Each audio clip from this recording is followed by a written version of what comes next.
3, 2, 1.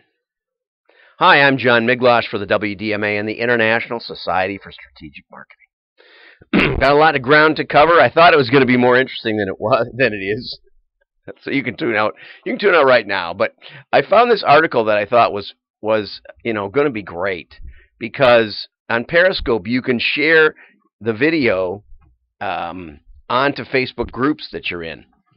And so I saw this from Inc. magazine, or in Inc. magazine, from Larry Kim, who's CEO of Mobile Monkey, and I may write him and say hello. But 17 Facebook marketing groups to join now. So in Periscope, when I finish my Periscope, I can put it into groups in Facebook that I'm a member of. So I thought, oh, great, I'll find some marketing groups on Facebook. And so I did, and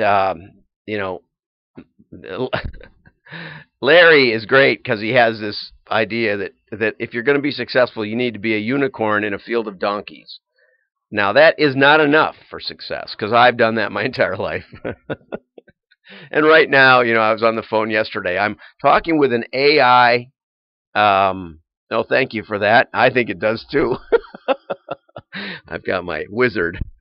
I could be a Jedi. Look, I'm watching the comments. Heaven help us. Don't start commenting or you're going to throw me off. Anyway, someone said they liked my floating head. I got a bouncy chair, too. This is the wizard. Anyway, I've been a unicorn my whole life. Never fit into anything.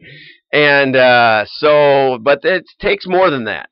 Obviously it takes a lot more. And I commend Larry on starting his second company, and it looks like it's doing great. But anyway, so Mobile Monkey Island is one group you can join, and I went down the list. Facebook Ad Hacks, FB Influence, Facebook Ad Agency, Scaling Secrets, and BAMF, short for Badass Marketing and Founders. Now that I thought might have merit for me, since I consider myself sort of a badass marketer, especially when I'm out there pitching mail instead of digital marketing. Not instead of, as an addition to, as a laboratory, as a place where you know that somebody's actually seeing your stuff.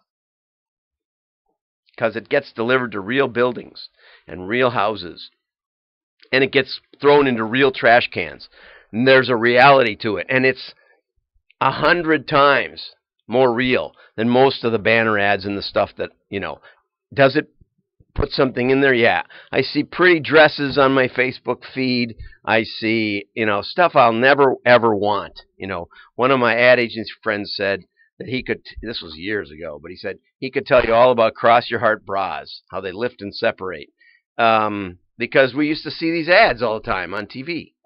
So just because your ad even is seen doesn't mean that it's, that it's accomplishing what you want to get accomplished.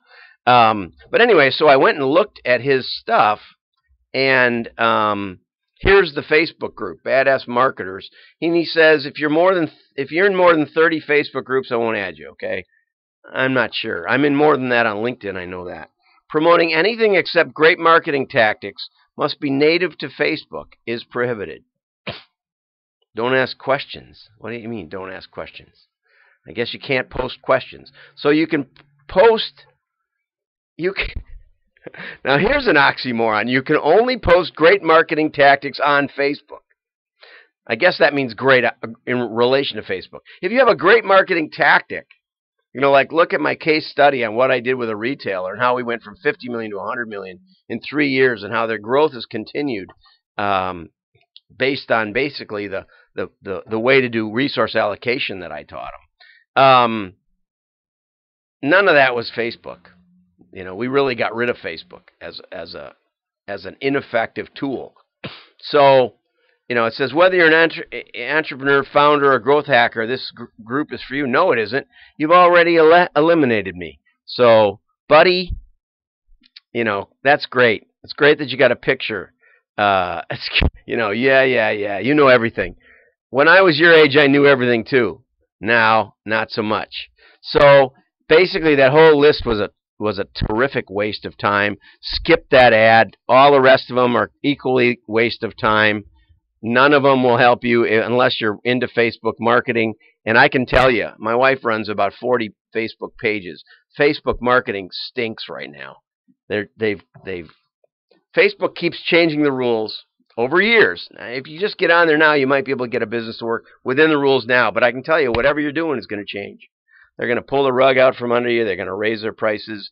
Massive price increases happened a year ago, where the cost per view and per like was doubled in a couple of weeks. And so, good luck with that. Let's move on. Don't bother with this Inc. article. It's no good. Okay. This one was pretty good. Megan McKenna, as fraud continues, data quality will grow, which I thought was interesting. And she had especially one key idea I like: second-party data. Most of the data that people buy is third-party data. So somebody buys from Land's End. Land's End is the first party. Land End uses their data for them. Okay. Now you can buy it if you're a mail order company and Land's End approves of your offer. You can rent the Land's End list. Land's End, although is peculiar, not that peculiar, but they want to be able. They want to. Let's say Land's End is selling apparel and shoes and stuff, and you're selling camping gear or something, but like REI or something, where you got some clothes, but maybe it's mostly real camping gear, not like Patagonia, which has more clothes. They would say, well, we like that catalog, and it's only 10% clothes, and we don't have a lot of these items. We'll let them rent our list, but they have to agree to rent our list. So a lot of times there's exchanges within first-party data, but now if you're Patagonia or if you're REI and you mail it, that's second-party data. Okay. Now there's also third-party data where you can take it, and Land's End may be a member of Axiom, not Axiom, Abacus or Wyland or other co-op groups where they all put their thing in a hopper, and then you can buy stuff where you say, okay, I want to rent anybody that buys through the mail or buys through e-commerce, and is in $1 million house, and they can append that stuff and know what neighborhood, and then you don't know it's coming from Land's End, so then it's third-party data, but it's the same name.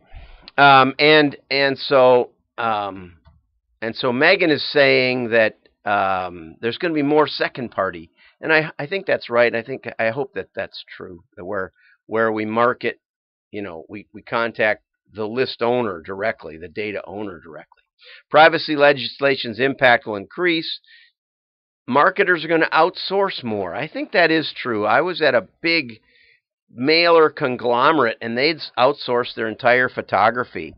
It was still in-house, but one of the biggest printers in America was doing it. I always thought it made sense. We were always trying to explain to photographers, this is how we want the shot to be shot. And as you go, she's talking about as publishers and e-commerce goes into brick and mortar, you see that with Amazon, right? As that happens, data is critical. Okay. Anyway, on that front with the third-party data, I thought this was an interesting article where this guy from motherboard.vice.com gave a phone number to a bounty hunter, how he found a bounty hunter. I don't know what a bounty hunter means. I think it might be somebody that looks for people who violated their paroles or disappeared, without collecting getting their bail, jump bail or whatever it's called. Anyway, and he was able, this guy with just the phone number was able to find the phone's location within a couple of blocks in Manhattan.